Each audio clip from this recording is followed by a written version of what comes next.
Shalom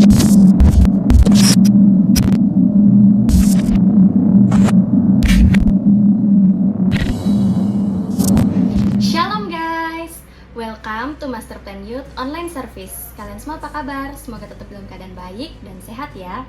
Nah teman-teman, aku mau nanya nih, pernah gak sih kalian itu sebel banget sama orang, sampai dendam banget dan susah untuk mengampuni mereka karena mereka melakukan hal yang sangat menyakiti hati kalian? Nah, di ibadah kita hari ini, youth pastor kita yaitu Karendi Chandra Dinata bakalan membahas tentang overcoming bitterness, atau gimana sih caranya kita mengatasi kepahitan yang pastinya harus melibatkan Tuhan Yesus. So, tunggu apa lagi teman-teman? Yuk, jangan lupa kalian siapin Alkitab dan catatan kalian ya. Nah, teman-teman, untuk komsel kita masih via online, yaitu melalui Zoom meeting, yang linknya itu bakalan di-share di grup WhatsApp. Pastiin kalian udah join ya. Lalu, yang mau memberikan persembahan dan juga perpuluhan bisa dikirimkan ke nomor rekening yang tertera di layar kalian atau melalui scan barcode.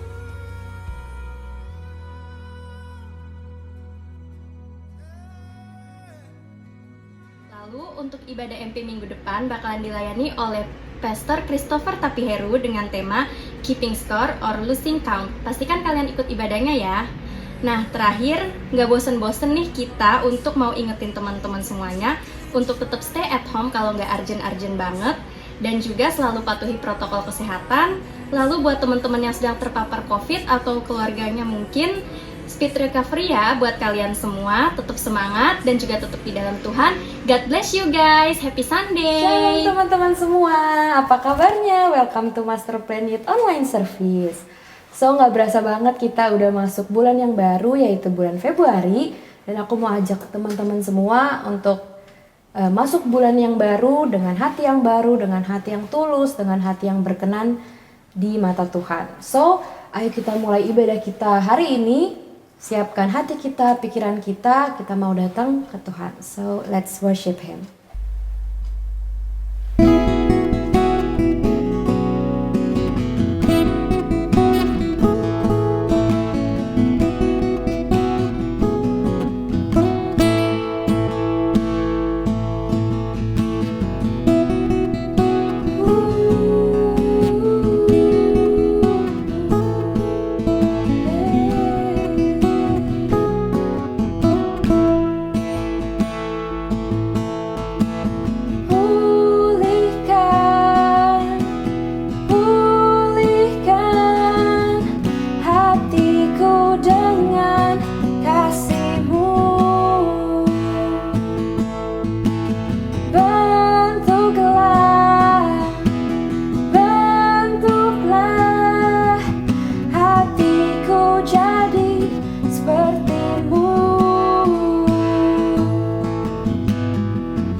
serupa dengan gambarmu, sucikan ku, kuduskan hatiku, Tuhan.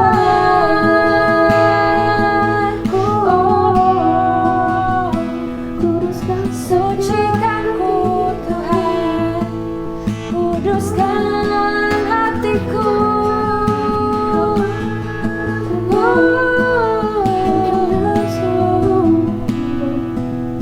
Biar hidupku berkenan bagimu, ubah hatiku seperti hatimu, kudus berkenan bagimu, bagaikan emas yang murni bentuk hatiku, selalu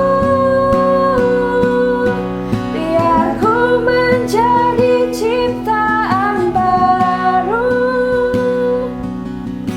bebas dari semua yang jahat, serupa dengan gambarmu, sucikan ku,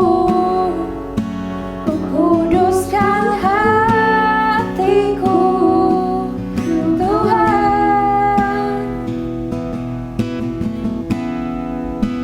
Sucikan ku, kuduskan hatiku, Tuhan.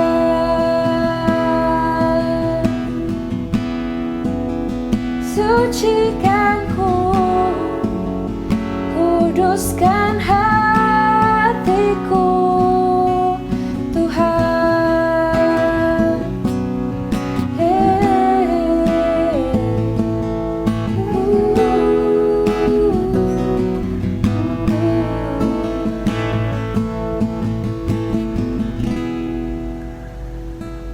Terima kasih ya Tuhan untuk siang hari ini Tuhan. Ajar kami lebih lagi untuk mensyukuri bukan apa yang Tuhan beri atau apa yang kami punya sekarang Tuhan, tapi terlebih lagi karena kami punya Engkau Tuhan. Kami mau bawa korban syukur kami Tuhan, yang terbaik karena kami punya Engkau Tuhan Yesus, Bapa dan Roh Kudus. Thank you, Jesus.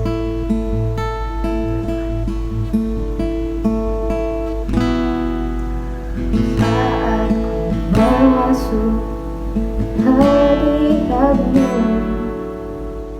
ku tersungkur dan sembah, ku persembahkan korban syukurku yang terbaik bagimu.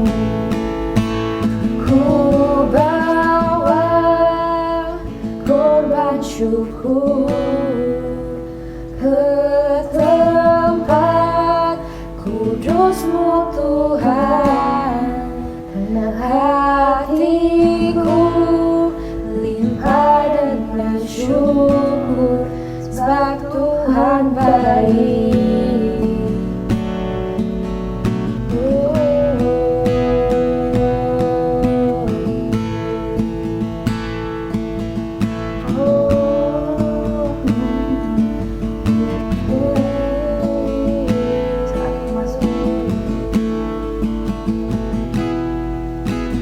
Saat ku masuk ke hadirat-Mu,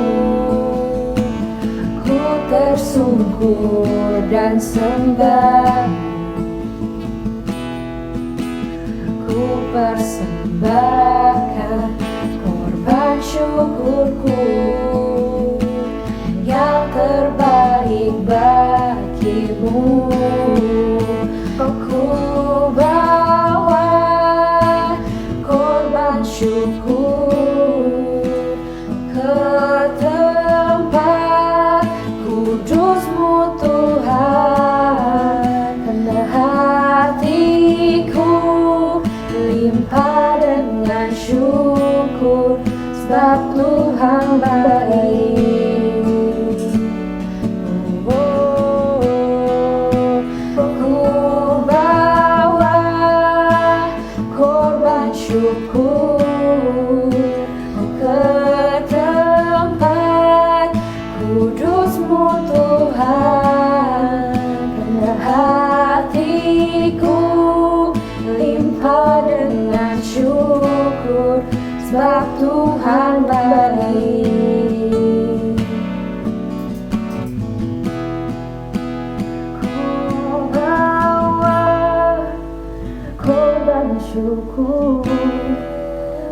ke tempat kudus-Mu Tuhan, karena hatiku limpah dengan syukur, sebab Tuhan baik.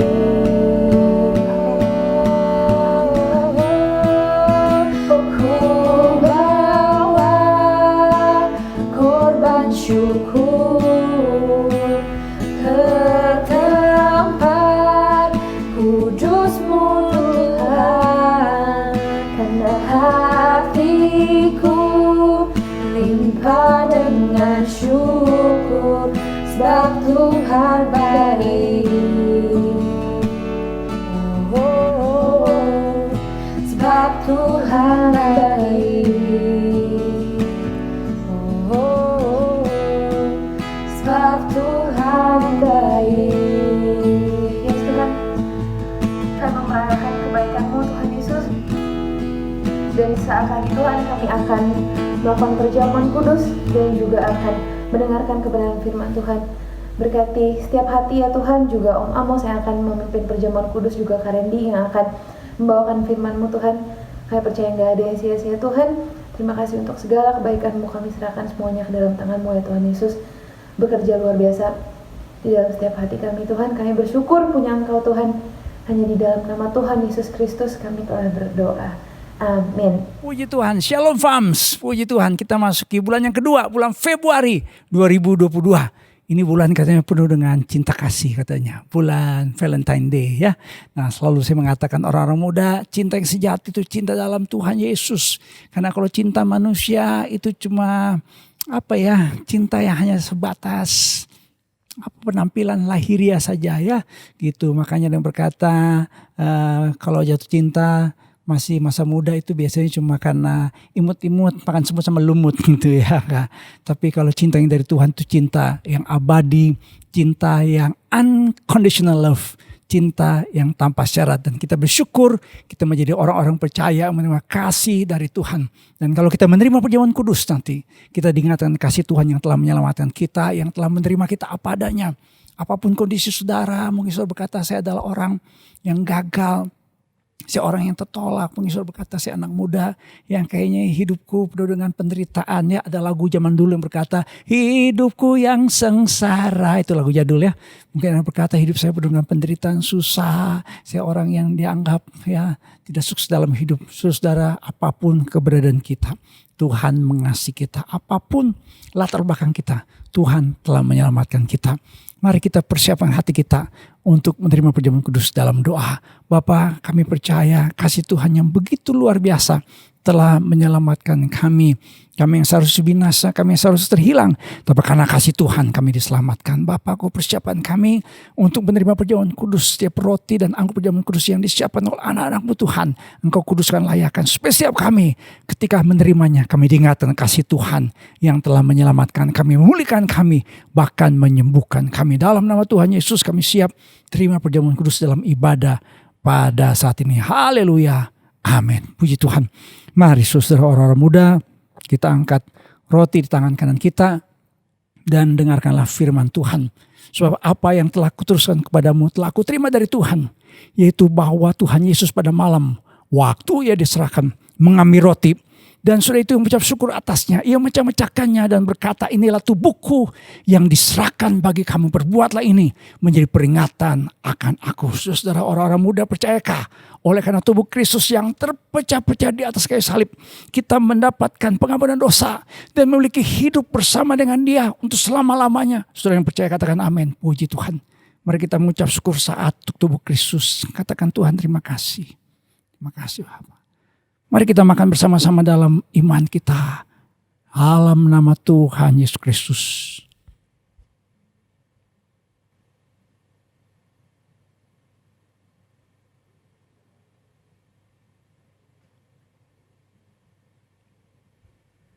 Puji Tuhan. Mari orang-orang muda, kita angkat cawan di tangan kanan kita dan dengarkanlah firman Tuhan. Demikian juga yang mengambil cawan sudah makan lalu berkata, cawan ini adalah perjanjian yang baru yang dimeteraikan oleh darahku. Perbuatlah ini setiap kali kamu minumnya menjadi peringatan akan aku.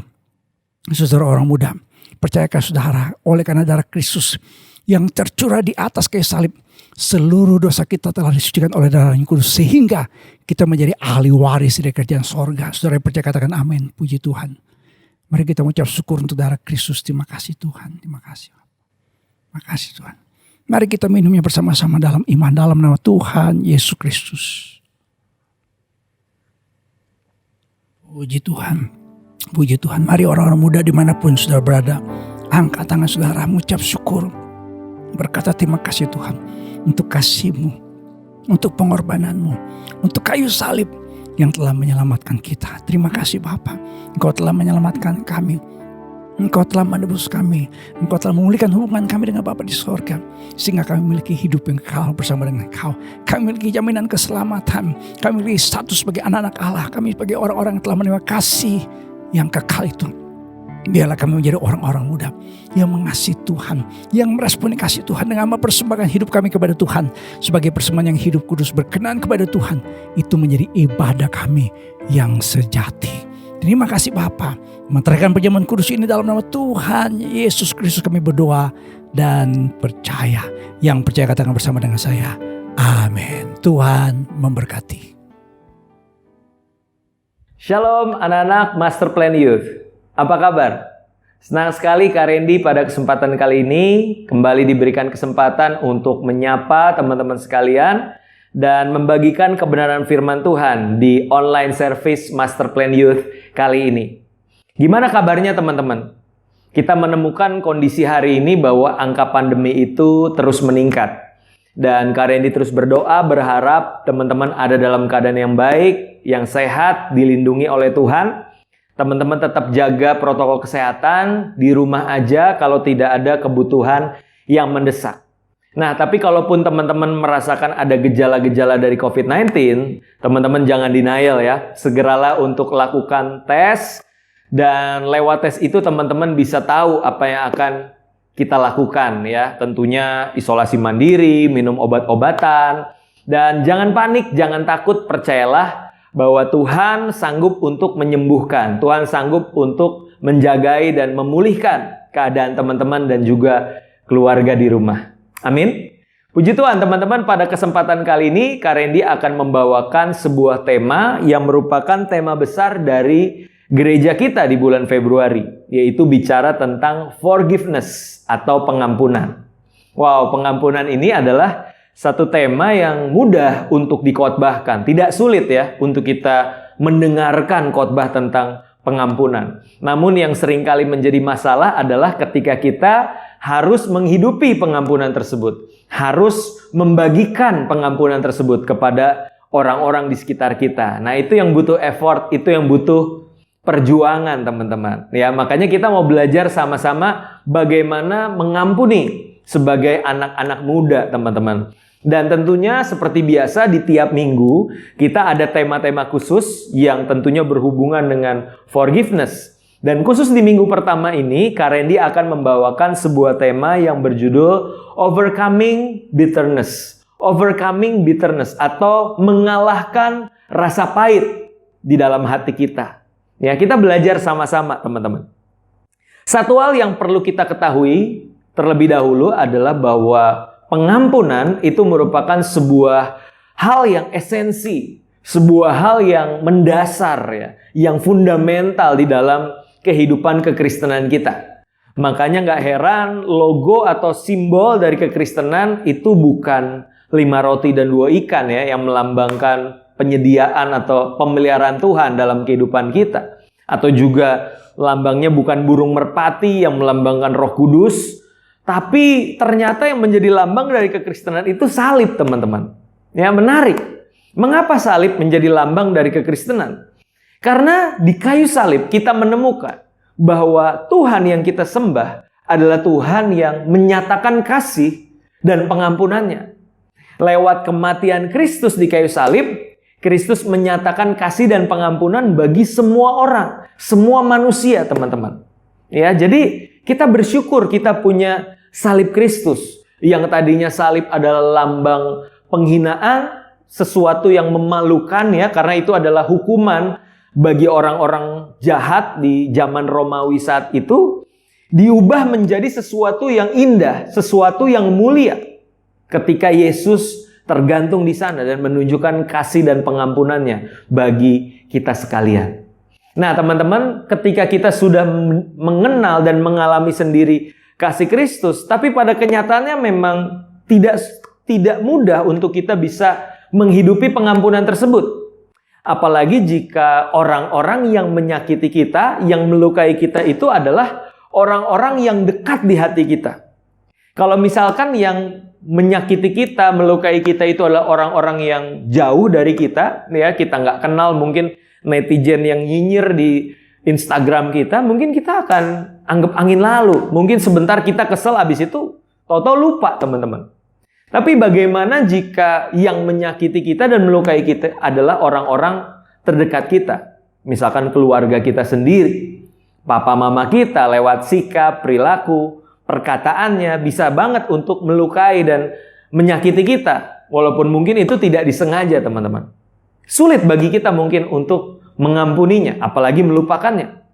Begitupun dengan saudara-saudari kita, kakak adik kita, ya di rumah kita, lalu juga sahabat-sahabat kita di sekolah, di kampus, bahkan di gereja, ya, atau juga seseorang yang pernah singgah di hati kita, ya, yang memberikan satu kenangan baik manis maupun belakangannya si pahit, ya, yaitu si mantan. Tentunya nggak gampang, teman-teman, untuk kita bisa mengampuni orang-orang yang pernah menyakiti hati kita. Nah, makanya kita mau belajar sama-sama bagaimana pengampunan yang Kristus telah kerjakan di kayu salib itu menjadi kekuatan bagi kita untuk bisa menjadi anak-anak muda yang mengampuni, teman-teman. Yang melepaskan pengampunan, yang pulih dari rasa pahit di dalam kehidupannya. Nah, kita akan belajar 3 poin, teman-teman. Apa hubungannya antara pengampunan yang Kristus telah kerjakan di kayu salib dengan kita, manusia, dalam kita membereskan hati yang pahit? Ada 3 poin, teman-teman. Yang pertama, kita mengampuni karena Allah yang lebih dulu mengampuni kita. Ya, kita mengampuni karena Allah yang lebih dulu mengampuni kita. 1 Yohanes 4 ayat 19 di situ dikatakan kita mengasihi karena Allah yang lebih dulu mengasihi kita. Begitupun dengan kita mengampuni karena Allah yang lebih dulu mengampuni kita. Nah, teman-teman, pengampunan yang keluar dari kehidupan kita itu adalah respon. Itu adalah akibat dari pengampunan Allah yang lebih dulu kita telah terima. Ya, jadi bukan syarat, teman-teman. Pengampunan itu bukan syarat untuk kita diampuni oleh Tuhan. Namun sebenarnya pengampunan itu adalah respon atau akibat dari Allah yang telah lebih dulu mengampuni kita. Amin, teman-teman. Nah, masalahnya di dalam Alkitab kita mungkin mendapatkan satu hal-hal yang membingungkan. Ketika contohnya misalkan di doa Bapa kami, doa yang diajarkan oleh Tuhan Yesus sendiri. Ketika di Matius pasalnya yang ke-6 ayat 12, Tuhan Yesus berkata demikian. Dan ampunilah kami akan kesalahan kami, seperti kami juga mengampuni orang yang bersalah kepada kami. Nah, teman-teman, ini kan tentunya adalah sebuah doa yang berbahaya, ya teman-teman, ya. Kenapa kalian dikatakan berbahaya? Karena dengan kata lain kita berkata, Tuhan ampunilah kami seperti kami mengampuni orang yang bersalah kepada kami. Kalau kami banyak mengampuni orang yang berbuat salah kepada kami, maka banyak pula Tuhan mengampuni kami. Kalau kami sedikit mengampuni orang yang bersalah kepada kami, maka Tuhan pun sedikit saja mengampuni kami. Begitupun kalau kami tidak mau mengampuni orang yang bersalah kepada kami, maka Tuhan pun nggak perlu, Bapa pun nggak perlu mengampuni kami. Wow, ini kan doa yang dangerous, teman-teman, ya, yang membahayakan. Nah, begitupun ketika di ayat 14 dan 15, Tuhan Yesus kembali menekankan esensi dari pengampunan. Karena jikalau kamu mengampuni kesalahan orang, Bapamu yang di surga akan mengampuni kamu juga. Tetapi jikalau kamu tidak mengampuni orang, Bapamu juga tidak akan mengampuni kesalahanmu. Nah, teman-teman, mungkin ini akan menjadi seakan-akan kontradiksi, ya. Kita mengampuni karena kita telah lebih dulu diampuni, atau kita mengampuni supaya kita diampuni. Nah, makanya kalau kata Pak Gem, ya, kata Om Amos, kalau baca Alkitab itu nggak boleh sepot-sepot, teman-teman. Nggak boleh sepotong-sepotong. Kita harus mengenal kebenaran itu secara utuh. Kalau kita belum mendapatkan jawaban di satu perikop atau satu bagian, carilah kebenaran dengan tema yang sama, dengan topik yang sama. Dalam hal ini adalah pengampunan di bagian Alkitab yang lain. Jangan terburu-buru untuk menyimpulkan, teman-teman. Nah, makanya kita akan temukan juga salah satu tema tentang pengampunan yang buat aku ini akan jadi pelengkap dan membuat kita sadar bahwa, oh iya, aku mengampuni itu adalah respon karena Allah yang lebih dulu mengampuni aku. Kita temukan satu perumpamaan tentang pengampunan di Matius pasalnya yang ke-18 ayat 21 sampai 35, ya, ketika tentunya Rasul Petrus, seorang yang begitu luar biasa, ya, yang begitu vokal, pemimpin dari para murid, itu berkata kepada Tuhan, "Tuhan, Guru, berapa banyak kami harus mengampuni seseorang yang berbuat salah kepada kami? 7 kali kah?" Wah, itu 7 kali itu angka sempurna tuh di kalangan orang Yahudi, ya. Dan di saat kala itu, untuk mengampuni orang tuh maksimal 3 kali itu udah bagus, ya. Sama seperti zaman sekarang kan. Sekali aja lu bikin salah, ya. Awas ya kedua kali, ya. Wah, 2 kali lu udah bikin salah. Yang ketiga, wah, lu pilih mau rumah sakit apa kuburan, gitu kan. Udah kita ajak berantem. Nah, tapi Petrus dengan begitu hebatnya bilang, mungkin 7 kali ya Tuhan kita harus mengampuni saudara kita yang bikin salah. Dan yang menarik, apa jawab Yesus? Yesus katakan, bukan 7 kali, melainkan 70 kali 7 kali. Wow, itu jumlah yang banyak, teman-teman, ya. Tapi jangan juga kita katakan, wah, 70 kali 7 artinya 490. Berarti kalau udah bikin salah yang ke-491, wah, gue udah gak perlu memaafkan dia. No, bukan gitu, teman-teman.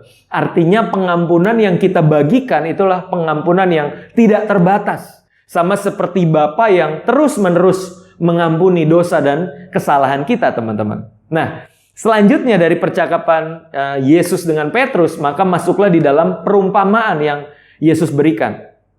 Ada seorang hamba yang berhutang begitu banyak kepada tuannya, yaitu sebesar 10.000 talenta, teman-teman. Berapakah harga 10.000 talenta kalau kita rupiahkan? Teman-teman akan menemukan bahwa 10.000 talenta kalau dirupiahkan itu adalah sebesar 9,6 triliun rupiah, teman-teman. Wow, 10.000 talenta sama dengan 9,6 triliun.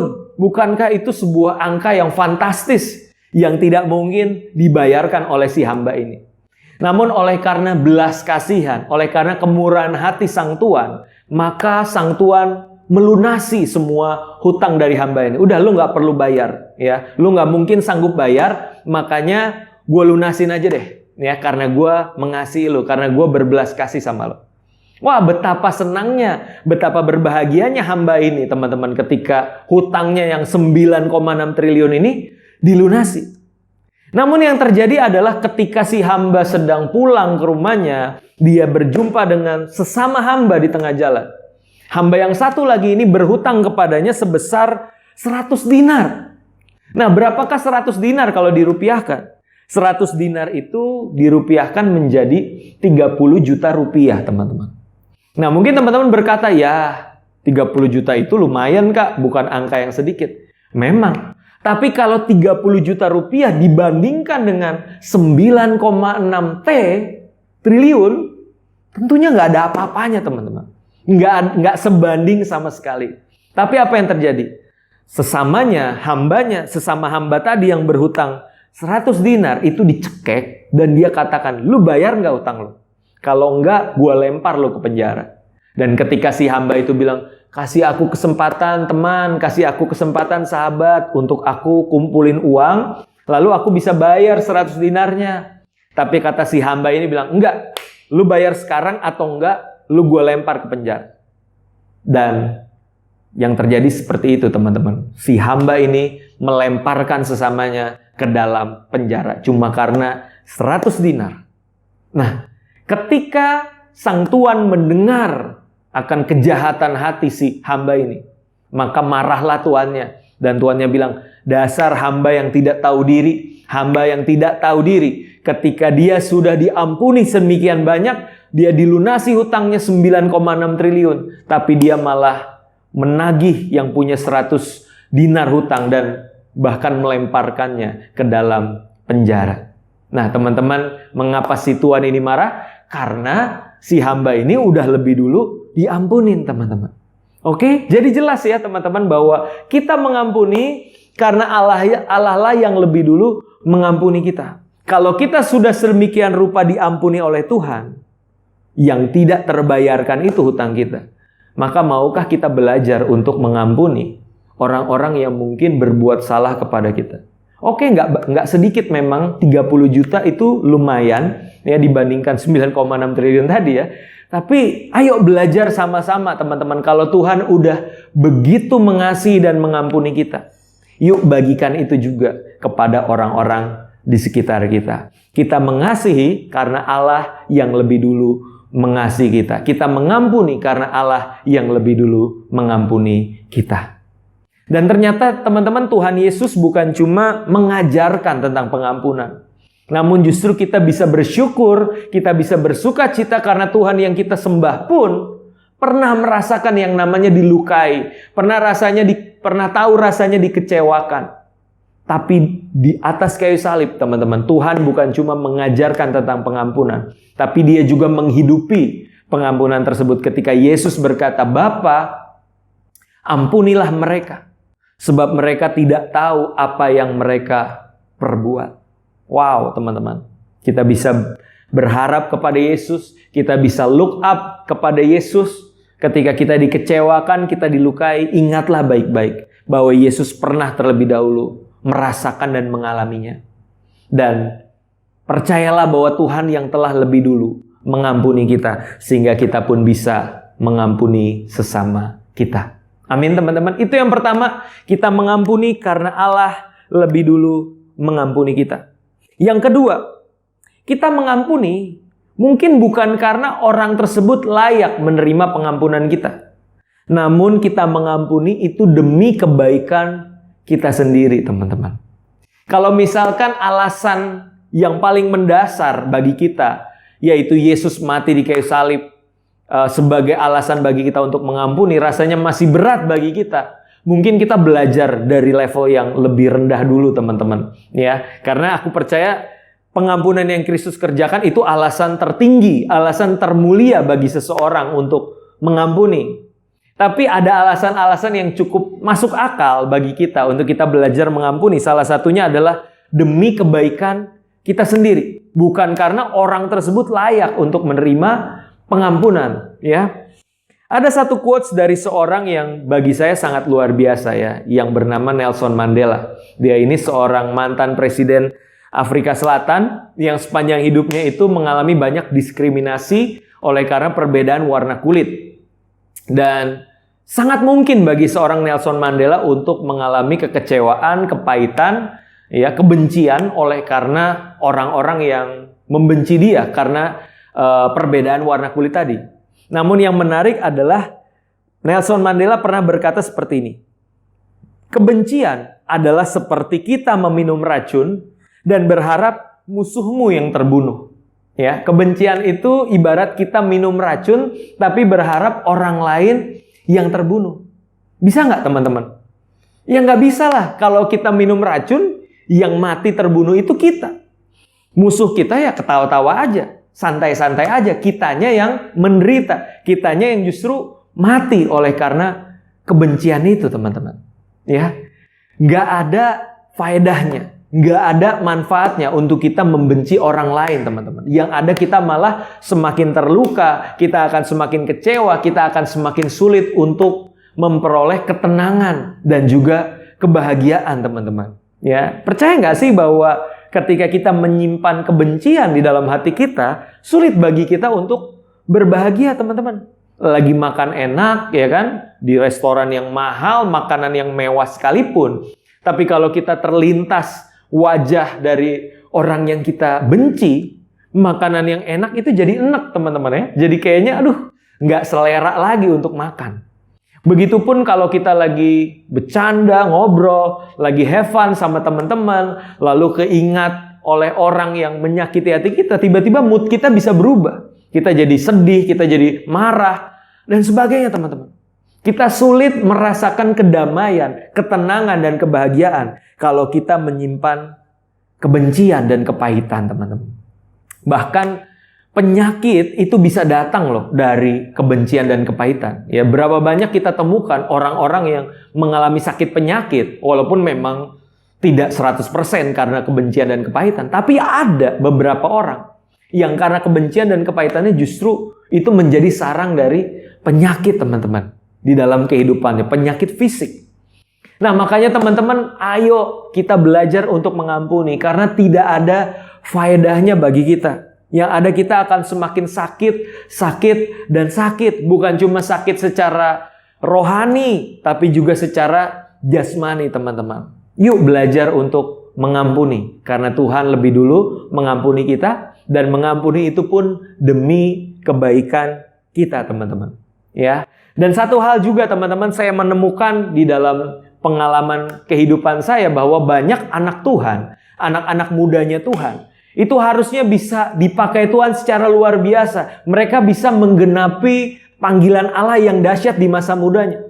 Tapi ada satu hal yang seringkali menghambat mereka, teman-teman. Membuat setiap potensi yang ada dalam dirinya itu tertahan. Apa itu? Tidak ada yang lain selain kebencian, teman-teman. Selain kepahitan. Kebencian dan kepahitan itu ibarat kalau di Ibrani 12 ya, kita dikatakan lagi ada dalam sebuah perlombaan iman. Makanya Alkitab katakan lepaskan segala belenggu yang merintangi, segala beban dan dosa itu harus dilepaskan kalau kita mau ikut dalam perlombaan iman, mengejar panggilan Allah di dalam kehidupan kita. Namun ketika kita justru bawa-bawa sampah, bawa-bawa beban dalam hidup kita, lari kita semakin lambat. Kita tidak akan bisa maksimal mengejar panggilan Allah tersebut, teman-teman. Ya, kita malah nimbun sampah, kebencian, sakit hati, kepahitan, itu kita bawa terus di dalam kehidupan kita. Selain berat, itu juga bau, teman-teman. Percaya deh, kalau kamu bawa-bawa sampah itu, bentar-bentar juga orang akan mencium baunya. Orang akan ngerasa, ini orang kok nggak asik banget sih. Kok deket-deket dia bawaannya kok ikut emosi ya, ikut marah. Kenapa? Karena orang yang terluka cenderung akan melukai orang lain. Orang yang pahit sama orang lain akan membawa kepahitan itu di dalam hidup orang lain, teman-teman. Nggak ada gunanya bagi kita. Ya, ayo belajar sama-sama. Buang semua kepahitan, buang semua sampah-sampah itu dalam kehidupan kita. Ya, saya percaya kita akan jauh jadi pribadi yang lebih baik ketika kita mau mengampuni orang lain. Ya, kita mengampuni bukan karena orang itu layak. Yes, aku tahu orang itu mungkin tidak layak menerima pengampunan dari kita. Namun, percayalah, kamu layak untuk mendapatkan hidup yang lebih baik. Kamu layak untuk mendapatkan kebahagiaan, ketenangan, dan juga kedamaian di dalam hidupmu. Amin, teman-teman. Itu yang kedua. Kita mengampuni demi kebaikan kita sendiri. Yang ketiga, yang terakhir, teman-teman. Kita mengampuni sesama karena apa? Karena kesucian hatimu di hadapan Tuhan. Ya, kita mengampuni karena apa? Karena kesucian hatimu di hadapan Tuhan. Ketika kita tidak mau mengampuni, percayalah teman-teman, kita tidak memiliki hati yang suci dan murni di hadapan Tuhan. Ada sampah-sampah rohani yang ada di dalam hati kita. Dan kita harus apa? Belajar melepaskan itu supaya apa? Tuhan dapati hati kita suci, hati kita murni di hadapannya. Matius 5 ayat yang ke-8 di situ dikatakan, berbahagialah orang yang suci hatinya, karena mereka akan melihat Allah. Orang yang menjaga kesucian hatinya, orang yang menjaga hatinya dari segala macam dosa, dari segala macam kepahitan dan berbagai berhala kehidupan yang lain, maka orang ini akan dengan mudahnya melihat Allah. Artinya apa? Mengalami Allah. Mempunyai sebuah kehidupan yang diwarnai oleh perjumpaan dengan Allah, teman-teman. Dengan Tuhan itu sendiri. Masalahnya apa? Kita jaga nggak kesucian hati kita di hadapan Tuhan? Ya. Pada akhirnya, it's all about us and God. Ini bukan tentang orang lain yang pernah menyakiti hati kita. Ini bukan tentang aku dan dia dengan orang lain, tapi tentang aku dan dia dengan Tuhan, teman-teman. Bahkan Yesus juga mengajarkan kita kan di Matius pasalnya yang kelima, ayat 23 sampai 24. Sebab itu jika engkau mempersembahkan persembahanmu di atas mezbah, dan engkau teringat akan sesuatu yang ada dalam hati saudaramu terhadap engkau, tinggalkanlah persembahanmu di depan mezbah itu, dan pergilah berdamai dahulu dengan saudaramu, lalu kembali untuk mempersembahkan persembahanmu itu. Yesus katakan kalau kita mau ibadah, kalau kita mau pelayanan, kalau kita mau bawa persembahan, tapi kalau di dalam hati kita teringat akan ada sesuatu di hati saudara kita terhadap kita, maka kata Yesus apa? Tinggalkan lebih dulu persembahanmu, tinggalkan dulu ibadah dan pelayananmu, beresin dulu hubunganmu dengan orang tersebut. Kalau udah beres, hatimu suci, hatimu murni, baru balik lagi, bawa persembahanmu kepada Tuhan. Itu jadi ibadah, pelayanan, persembahan yang berkenan kepada Tuhan. Nah, yang menarik di sini yang pertama, teman-teman, bahwa Tuhan katakan, jika ada sesuatu di hati saudaramu terhadap engkau, perhatikan baik-baik, bukan apa yang ada di hatimu terhadap saudaramu. Kalau di hati sesama kita aja, kita perlu perhatikan dan kita beresin, apalagi kalau masalah itu ada di dalam hati kita. Tentunya harus kita beresin saat itu juga, teman-teman. Ya, kita diajar Tuhan untuk satu langkah lebih maju lagi, teman-teman. Kita yang aktif untuk membangun rekonsiliasi. Mungkin teman kita pura-pura nggak terluka, pura-pura baik-baik saja. Tapi kalau kita merasa perkataan kita, perbuatan kita itu bisa jadi menyinggung dia, nggak ada salahnya untuk kita yang lebih dulu menghampiri dia. Mungkin kita bisa berkata, bro, sorry tadi mungkin bercandaku kelewatan ya. Mungkin tadi perkataanku ada yang menyakitkan. I'm sorry, aku nggak sengaja, aku nggak ada maksud. Dan mungkin teman kita yang tadinya emosi, tadinya juga kesel, itu tiba-tiba merasa, ini orang kok malah minta maaf duluan ke gue sebelum gue ngasih tahu kalau gue sakit, luka gara-gara dia. Maka dia dengan sendirinya juga akan mengampuni kita, teman-teman. Dan mungkin dia akan bilang, lu gitu aja masih kaku. Bercanda kan lu tadi, ya gue juga nggak masukin hati lagi, santai aja. Padahal tadinya dia gondok, teman-teman. Ya nggak sih? Itu bisa banget terjadi ketika apa? Ketika kita yang lebih dulu memulai. Kita nggak gengsi, kita nggak sombong untuk memulai rekonsiliasi, teman-teman. Dan betapa indahnya. Kata firman Tuhan, berbahagialah mereka yang membawa damai, karena mereka akan disebut sebagai anak-anak Allah. Mulai dari hal yang paling simpel, paling kecil, teman-teman. Jangan ditimbun, jangan ditumpuk. Kalau ada sesuatu yang gak beres di hati kita, benahi segera. Ya, beresin itu di hadapan Tuhan. Kalau ada di hati orang lain, ayo jangan tunggu dia sampai kepahitan sama kamu. Ayo hampiri dengan rendah hati. Tunjukkan kasih, tunjukkan anak Tuhan itu pembawa damai. Dan aku percaya, teman-teman, hidupmu pasti dipakai Tuhan luar biasa. Hidupmu akan jadi berkat buat banyak orang. Amin, teman-teman. Ya, aku berharap 3 poin ini bisa kita hidupi dalam kehidupan kita. Memang tidak mudah untuk mengampuni, tapi aku percaya Roh Kudus yang dicurahkan, ada kasih Tuhan yang dicurahkan di dalam hati kita, itu yang akan memampukan kita untuk mengalirkan kasih dan pengampunan itu kepada orang-orang di sekitar kita. Amin. Mari kita berdoa. Bapa dalam surga, kami sungguh mengucap syukur untuk sore hari ini. Kami bersyukur buat pengampunan yang Tuhan telah curahkan di dalam hati kami. Kami percaya kalau hari ini kami masih ada kepahitan, kami ada kebencian, ada luka di hati kami. Kami percaya Roh Kudus yang sanggup untuk menjamah dan memulihkan kami. Dan di dalam nama Tuhan Yesus kami mau dan kami percaya kami dimampukan untuk mengampuni oleh karena kasih Kristus yang penuh di dalam hati kami. Aku berdoa buat anak-anak Master Plan Youth dimanapun mereka berada, biarlah mereka menjadi pembawa damai. Mereka lah yang akan memulai rekonsiliasi kepada mungkin keluarga mereka, kepada teman-teman mereka, kepada siapapun Tuhan yang ada di sekitar mereka. Mereka menjadi pembawa damai. Berkati gereja kami ya Tuhan, berkati Bapak Gembala, Ibu Gembala, Gabriel, dan seluruh tim penggembalaan yang ada, biar semuanya disertai dan diberkati oleh Tuhan. Terima kasih Tuhan Yesus, kami rindu untuk menerima berkat-berkat yang daripada Tuhan. Tuhan Yesus memberkati engkau. Tuhan Yesus memberkati keluargamu. Tuhan Yesus memberkati papa mama, sanak saudaramu. Tuhan Yesus memberkati studimu. Tuhan Yesus memberkati ibadah dan pelayananmu. Tuhan Yesus memberkati pekerjaanmu. Tuhan Yesus memberkati engkau dengan masa depan yang gilang gemilang dan penuh dengan harapan. Biar apapun yang tanganmu kerjakan, dibuatnya berhasil. Engkau diberkati untuk menjadi berkat buat banyak orang. Oleh karena itu, terimalah segala berkat yang daripada Tuhan. Kasih karunia dari Bapa kita di sorga, cinta kasih dari Tuhan kita Yesus Kristus, pimpinan, pengurapan, penghiburan Roh Kudus, boleh menjadi bagian hidup kita. Mulai hari ini sampai Maranatha, Yesus datang kedua kali. Semua yang diberkati Tuhan, sama-sama kita katakan, amin. Happy Sunday guys, God bless you all.